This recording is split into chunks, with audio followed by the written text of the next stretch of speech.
Eu que vou compartilhar com vocês um pouco daquilo que Deus tem falado comigo. E eu queria conversar com você hoje pela manhã sobre esse tema que está aí na tela, a identidade restaurada.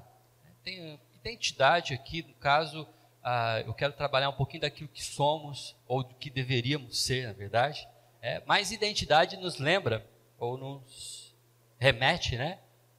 A esse documento que todo mundo tem, né? RG, quando a gente fala identidade, né? A esse documento que todo mundo tem, né? RG, quando a gente fala identidade, qual a sua identidade? A gente pega o RG e mostra, né? O número, fala o número do RG. Mas você já reparou que quase ninguém gosta da foto do próprio RG? Você gosta da foto do seu RG? Você mostra? A gente mostra com o dedão em cima da foto, né? Para ninguém ver, né? Porque geralmente a foto que está no RG não se parece muito com a gente, né? Ainda mais agora que você tira a foto lá no lugar, na hora, né? Você não sabia, você não penteou o cabelo do jeito que queria. As mulheres que têm trabalho com isso, né? Puxa, eu nem me maquiei, eu nem passei um batom. Até agora ainda está melhor, né? Porque a foto você pode sorrir, já tem, né? Agora você pelo menos pode tirar foto sorrindo, né? Para os adolescentes é pior ainda, né? Minhas filhas não gostam, porque não podia tirar estilo selfie, né? Se eu pudesse colocar uma selfie no meu RG, ficaria tão melhor, porque daí sou eu. Quando eu mostro o RG, olha, sou eu a pessoa que está aqui nesse RG. Mas identidade, e o RG ele tem esse nome de identidade porque ele é único, né? Não tem um outro número de RG igual ao seu. Eles não coincidem, eles são números que são exclusivos. O seu número de RG é só seu. Características que temos, que nós podemos considerar como identidade nossa, também, elas acabam nos definindo. E é fácil você perceber isso. Quem é casado conhece bem a identidade com quem convive. E sabe coisas que são típico dessa pessoa. Quando você chega em casa e a almofada está de um jeito estranho no sofá, você sabe, meu marido tirou um cochilo no sofá essa tarde. Né? Ele não precisa nem falar, você sabe, porque é ele que faz isso. Ou do jeito que faz uma comida, se você vai num evento, todo mundo, cada um leva um tipo de comida, aí você vai provar, quando você prova aquela maionese, você fala, foi minha esposa que fez, né? Essa aqui foi ela que fez, eu conheço. E o contrário também é verdadeiro. Por exemplo, se a gente estiver navegando pela rede social e você olhar lá o Facebook do Marcelo e tiver alguma coisa falando, Facebook do pastor Marcelo falando, vai Palmeiras, você sabe que alguém invadiu o Facebook dele. Não foi ele que postou isso, com certeza. Bom, mas a verdade é que assim como muita gente usa RG falso para se passar por uma outra pessoa ou por uma outra idade, né?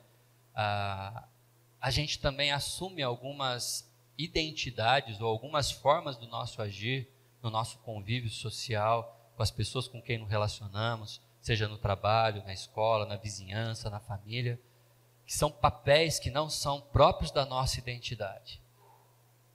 É uma identidade falsa. Fazemos isso de forma social, para sermos aceitos, para fazermos parte de um grupo, para de alguma forma nos relacionarmos bem. E essas falsas identidades que nós fazemos, chamamos isso algumas vezes de máscaras, né? Elas podem nos corromper. Deixa eu falar para vocês sobre uma série de televisão, na verdade baseado num best-seller, num livro, que se chama 13 Porquês, né? É como é chamado em português.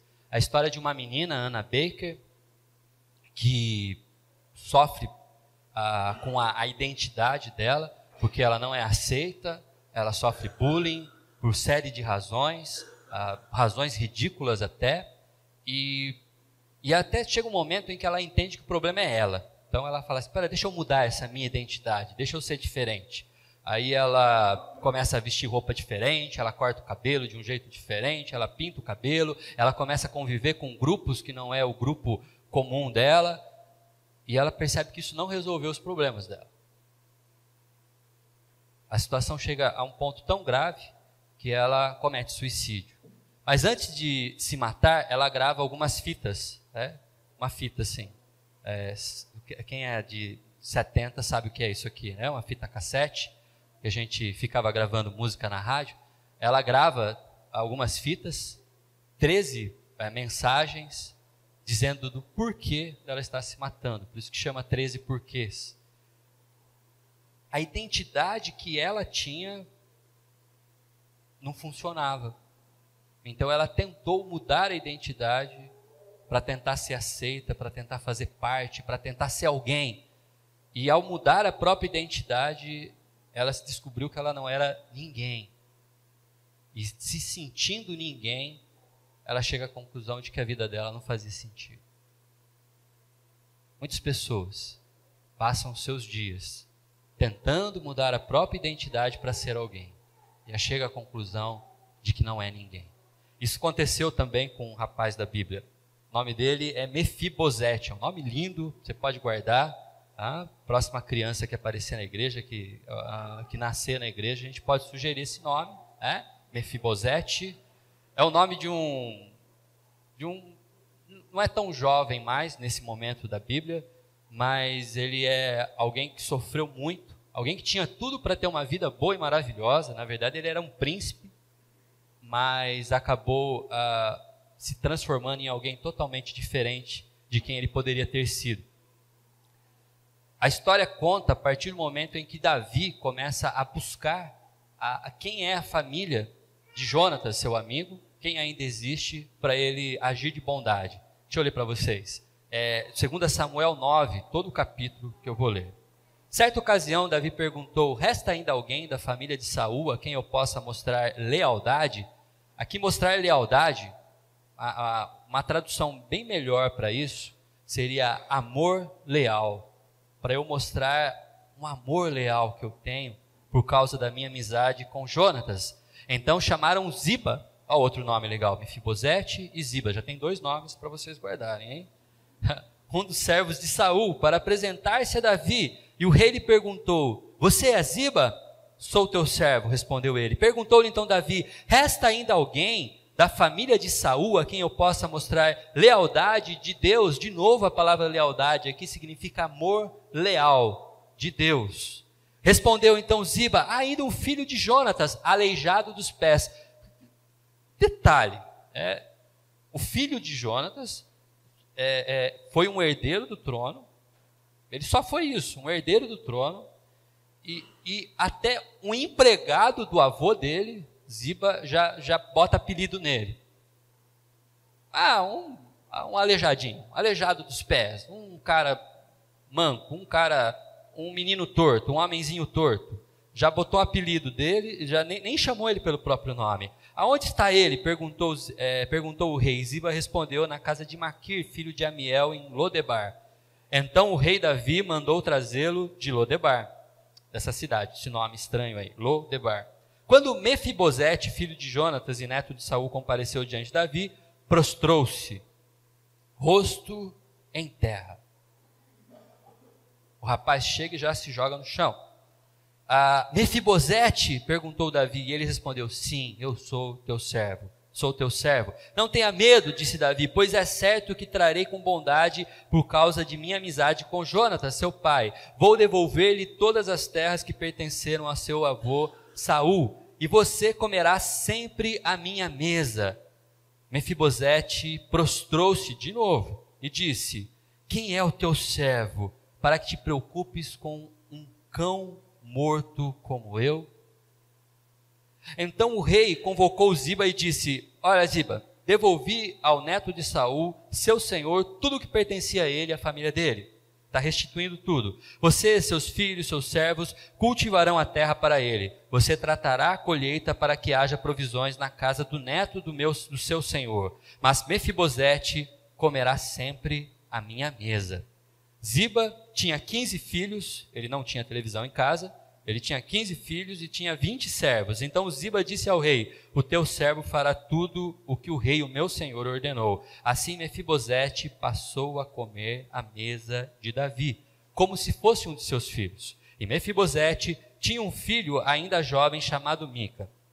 E todos os que moravam na casa de Ziba tornaram-se servos de Mefibosete. Então Mefibosete foi morar em Jerusalém, pois passou a comer sempre à mesa do rei. Um detalhe: e era aleijado dos pés.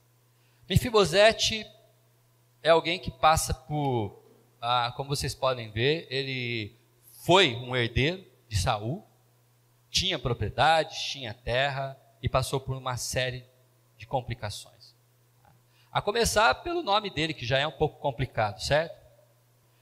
Mefibosete, você imaginou ele na escola, quando ele é chamada, né? A professora fala, Mefibosete, alguém procura, quem que é esse rapaz no meio dessa turma, né? Mas para eles o nome não é tão estranho assim, né? Aliás, todo mundo tem nome estranho no Antigo Testamento.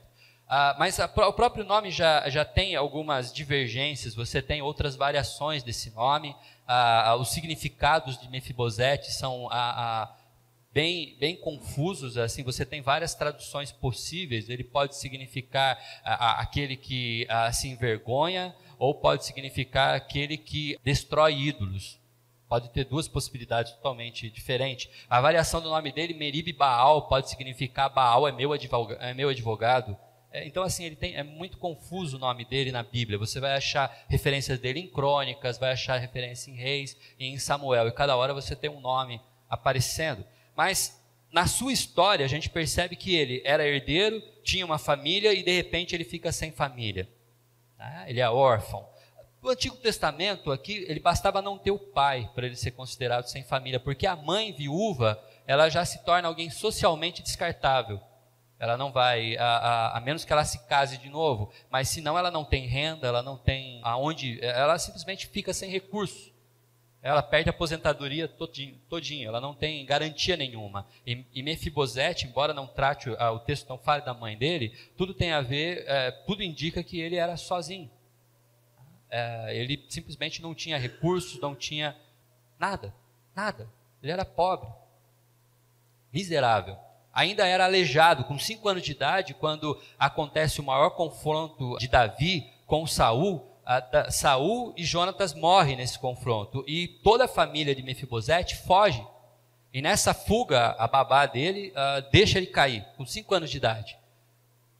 Não tinha radiografia, não tinha nenhum tratamento. Um gesso seria suficiente para imobilizar o pé dele, mas não tinha isso. Então ele cresce manco dos pés, ele é aleijado, e como aleijado, isso complicava mais ainda a situação dele. Ele era socialmente descartável, tanto que a cidade que ele mora chama Lodebar. A tradução do nome dessa cidade é onde não cresce nada, onde não se planta, aonde não vive nada. A cidade que ele morava era uma cidade abandonada, uma cidade onde ninguém queria viver, porque lá não dava para criar gado, não dava para ter plantação, era um lugar abandonado. Quem morava em Lodebar? Leprosos, viúvas, gente que não tinha mais sustento, não tinha mais recurso, gente que era esquecida pela sociedade. É um lugar de esquecimento. Olha, essa pessoa dá muito trabalho aqui no meio da cidade, manda para Lodebar, lá ela não vai me dar trabalho. É praticamente um asilo. Você já visitou algum asilo?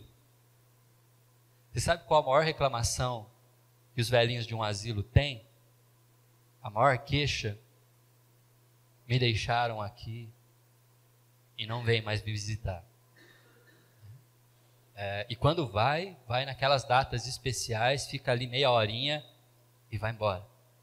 Um lugar de esquecimento. É um lugar onde a gente deixa a pessoa para não dar trabalho, e ela fica lá para ser esquecida. Esse é o lugar que ele mora. E ele vive de favor.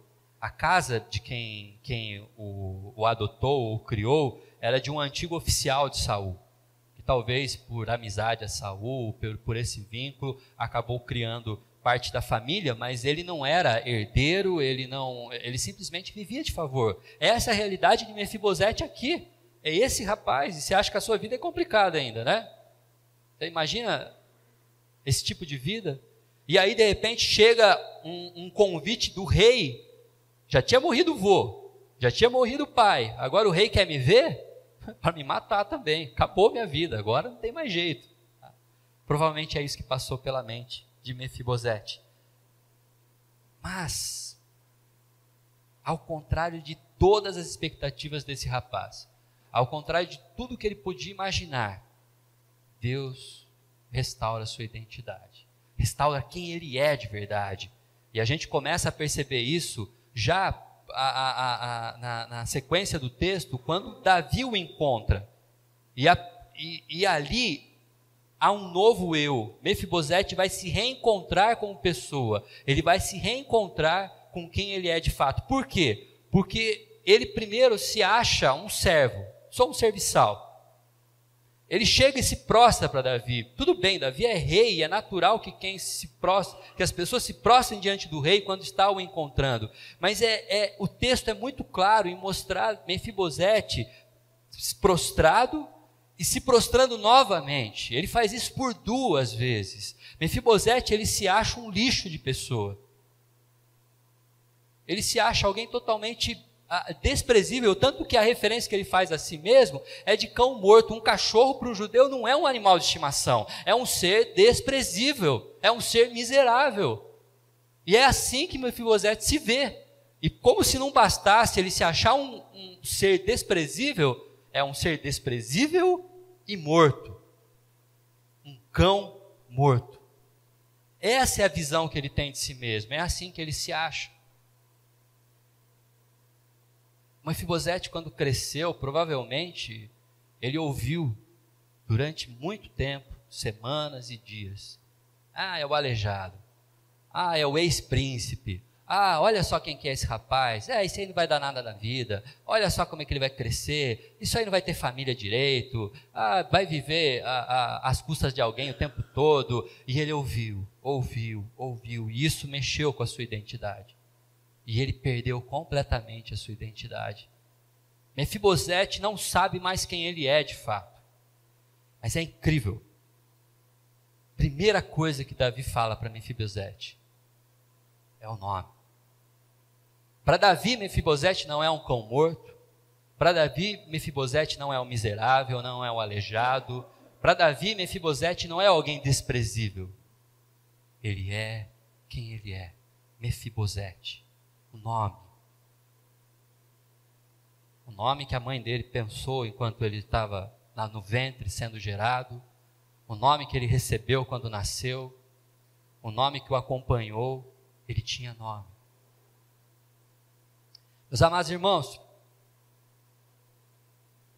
é muito provável que você tenha passado ao longo da sua vida, da sua trajetória, momentos em que o seu nome não valia muita coisa para as pessoas. Não te chamavam pelo nome. Consideravam você talvez o menor da turma, o menor em estatura, o menor em sabedoria, o menor em importância. Talvez o sobrenome seu não seja tão famoso e não imprimia tanta importância. Talvez alguns detalhes da sua característica te perturbavam, faziam que as pessoas te perturbassem.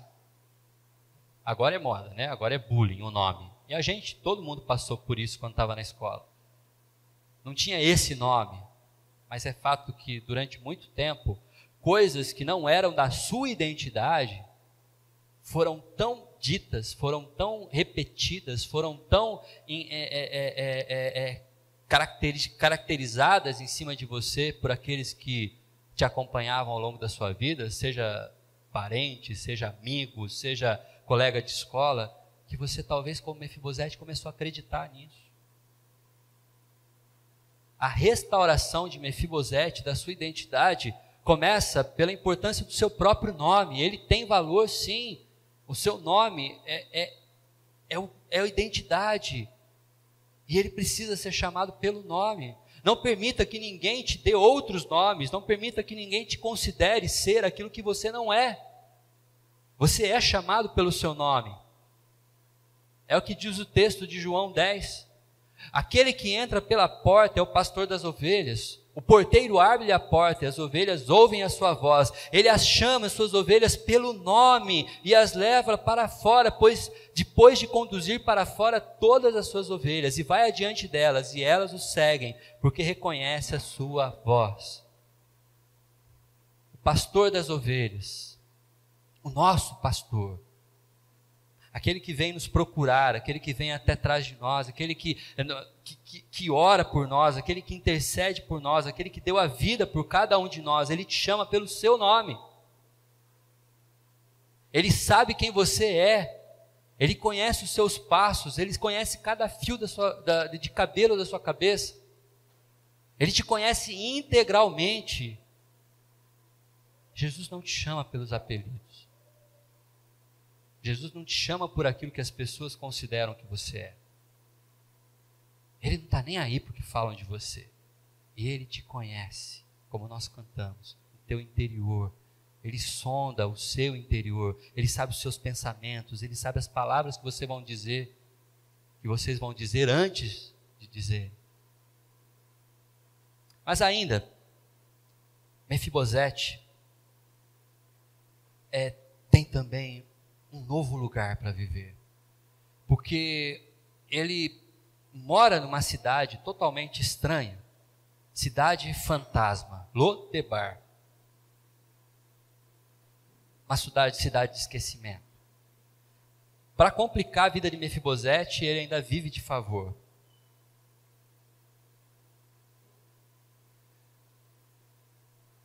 Nós, ao longo da nossa história, da nossa vida, nós escolhemos lugares para viver. Rodas de amigos, grupo social, pessoas com quem nos relacionamos, lugares aonde estamos. Alguns desses lugares são fantasmas. Alguns desses lugares são lugares onde nada cresce. Como diz o Salmo 1, são rodas onde nada que você faz é bom. São Lodebar na nossa vida, são Lodebar na nossa história, são cidades fantasmas, são lugares onde a gente se perde, é lugar onde a gente fica esquecido. E quantos crescem dependentes das pessoas que estão ao lado, dependente de pessoas que digam o que você faz. Você não anda se a pessoa não confirmar, você não vai se não tiver quem te ampare para estar junto. Você vive sem autonomia para ser quem você tem que ser de verdade. E esse novo lugar que Mefibosete tem para viver agora é Jerusalém. O texto diz agora, Mefibosete vem morar em Jerusalém. E quando a gente fala que ele vem morar em Jerusalém, não é só porque ele mudou para a capital, agora está morando num condomínio fechado, está morando numa cidade melhor, com trânsito, com cinema, com shopping center, não é essa a questão. Jerusalém é o lugar do tabernáculo do Senhor. Jerusalém é onde seria construído o templo. Jerusalém é o lugar de encontro com Deus. Jerusalém é onde o sacrifício é feito. Em Jerusalém é onde os pecados são perdoados. Jerusalém é o lugar onde as pessoas se encontram com Deus. Cidades fantasmas, você não encontra Deus. O melhor lugar para estarmos é onde encontramos Deus. É aqui que Deus começa a restaurar a história de Mefibosete, é aqui que ele restaura a identidade, é aqui que Deus restaura a sua identidade. É o convívio entre aqueles que amam a Deus. Olha o que Hebreus nos diz. Não deixe de se reunir como igreja. Não estou falando só aqui no templo. Onde estiver 2 reunidos em meu nome, eu estarei no meio de vocês, é o que diz Jesus. Não perca as oportunidades de encontro. Se relacione com cristãos, se relacione com os seus irmãos aqui da igreja, os nossos tempos de comunhão. Faz quanto tempo que você não visita a casa de um colega da igreja? Faz quanto tempo que você não entra na casa de um irmão da igreja? Vivemos a nossa vida sozinhos, a gente só se encontra aqui. Para com isso. A gente tem que se encontrar fora daqui também, vai caminhar junto com alguém. Marca um jantar no shopping, sei lá. Mas é preciso ter encontro, é preciso se reunir, é preciso ser igreja. Temos mais encontros, temos o culto, temos a escola dominical, esses são os encontros que a gente promove, né? Aqui tivemos a festa caipira. Você não foi na festa caipira? Momento de encontro, foi tão abençoador, foi tão bom. Se relacione com os irmãos fora do templo também. É importante termos isso. Mas é importante também a gente ver o que Jesus diz na oração sacerdotal. Acompanhe comigo. Eles não são do mundo. O seu lugar não é Lodebar. não é cidade fantasma, como eu também não sou. Santifica-os na verdade, a tua palavra é a verdade, assim como enviaste ao mundo, eu os enviei ao mundo.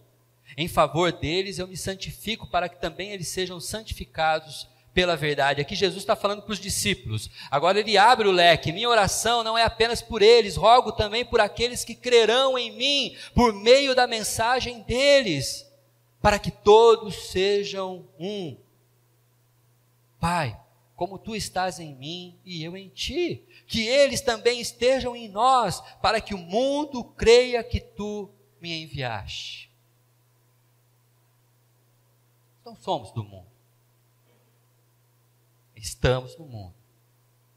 Mas não precisamos ser como o mundo é. É óbvio, esse texto deixa claro que a nossa missão é influenciar aqueles que ainda vivem nas cidades fantasmas.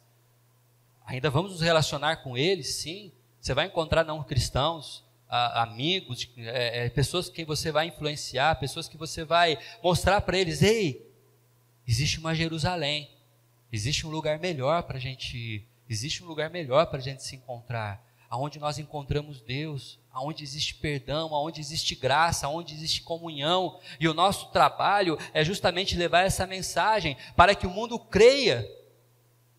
É isso que Jesus está dizendo, para que o mundo creia. Mas ainda, é um terceiro ponto. Como bom presbiteriano, eu gosto dos três. Eu uso os pontos que o texto me dá. Por um acaso, geralmente eu acho 3, né? Mas se tiver 5, a gente prega em 5 pontos. Mefibosete ganha uma nova família. Ele era órfão, sozinho. Ele não tinha sustento, não tinha renda, não tinha herança, sozinho nesse mundo. A quebra da nossa identidade muitas vezes nos faz não nos identificarmos com ninguém. Semelhante à garota do seriado que eu comentei, Os 13 Porquês, ela também se sentia órfã. Ela tinha pai e mãe, mas se sentia sozinha, sem ninguém. Num dado momento da sua história, ela procura conselho, ela tenta achar alguém para resolver, para ajudá-la, mas ela não encontra ninguém que a ouça, alguém que tenha empatia pela situação dela, alguém que dê o ombro, alguém que a acolha. Então ela se sente sozinha. E aí ela resolve terminar a vida dela. Órfãos, sozinhos.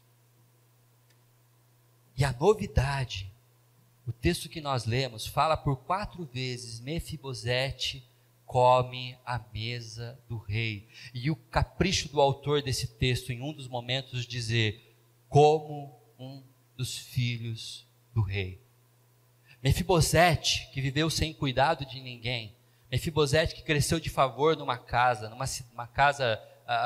de alguém que não era família, numa cidade estranha, esquecida, alguém que viveu dependente o tempo todo. Agora tinha uma pessoa que olhava para ele e cuidava dele. Cuidava dele. Se preocupava com ele. Ele se sentava à mesa. Ele se sentava com a família. Todo dia ele tinha um encontro com a família. Aqui nessa história, Mefibosete já tem mais de 30 anos. Demorou muito tempo para Davi procurá-lo, mas Davi o procurou. E agora, depois dessa história de mais de 20 anos de esquecimento e abandono, ele vai se sentir filho. Ele vai se sentir agora alguém que pertence a uma família. Ele é adotado. E olha que curioso, como esse termo adoção é exatamente o termo que o apóstolo Paulo usa quando ele diz aos Gálatas: mas quando chegou a plenitude do tempo, Deus enviou seu filho, nascido de mulher, nascido debaixo da lei, a fim de redimir os que estavam sob a lei, para que recebêssemos a adoção de filhos. A nossa história, a nossa identidade totalmente quebrada, a nossa identidade totalmente destruída, nos faz sentir órfãos. e espiritualmente somos órfãos, mortos espiritualmente. Mas Ele, Jesus Cristo, nos adota como filhos, porque vocês são filhos. Deus enviou o Espírito de seu Filho aos seus corações, o qual clama, Abba, Pai, e assim vocês já não são mais escravos. Esse sentimento de ser órfão, esse sentimento de ser desprezível, isso que morava no coração, essas amarguras no coração de Mefibosete, o fazia sentir escravo. Eis aqui, eu sou teu servo. Por 2 vezes ele diz isso a Davi, por 2 vezes ele se joga no chão e se prostra diante de Davi. Eu sou um escravo, eu sou dependente, eu não mereço, como você vai pensar em me ajudar, um cão morto como eu não sou ninguém. Mas ele é adotado como filho e agora ele tem herança, uma herança eterna. Assim você já não é mais escravo, mas filho, e por ser filho, Deus o tornou herdeiro. Agora somos filhos. Não porque você merece, não porque você fez algo certo, ou porque você fez algo errado. Assim como Davi, ao longo da história, se lembra de Jonas, seu amigo, e resolve por amor a ele buscar alguém da família dele para ajudar. Nós também estávamos esquecidos numa cidade, estávamos esquecidos da nossa história, estávamos esquecidos da nossa realidade, estávamos esquecidos no mundo. E Deus envia o seu Filho para buscar, por amor ao Pai. Existe ainda alguém lá em Santa Bárbara que eu posso buscar por amor leal?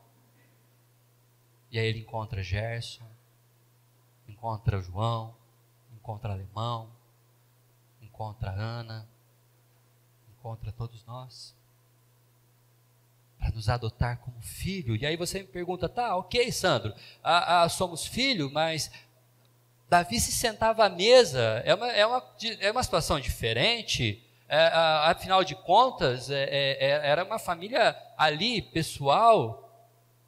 Você está dizendo de algo que é totalmente sensitivo, totalmente não físico. Como não? É sim. O nosso relacionamento com o Pai é constante. É constante. E nós fazemos isso através dos instrumentos que Ele nos deu, através das formas que Ele nos deu. As mais simples que nós conhecemos é a Bíblia. Você tem Bíblia? Já leu o Evangelho essa semana? Leu o Antigo Testamento recentemente? Quando nós lemos a Bíblia, é o momento de sentarmos à mesa, saborearmos uma refeição junto com o Pai, comer o pão. Nem só de pão viverá o homem, mas da palavra. Aonde está a sua Bíblia? Quanto tempo você não abre a sua Bíblia para ter uma refeição com o Pai? Eu sei que você vai estar pensando aí, deve ser o 4º sermão que o Sandro fala seguidamente, que ele me lembra de ler a Bíblia. Não deve nem ser o 4º, deve ser o 6º já, ou o 7º, eu não sei quantos sermões eu preguei aqui, mas eu sempre vou dizer para você, leia a sua Bíblia. Enquanto eu não conversar com você, e não perceber na conversa que eu tenho contigo, que você está lendo a sua Bíblia, eu vou ficar repetindo isso aqui.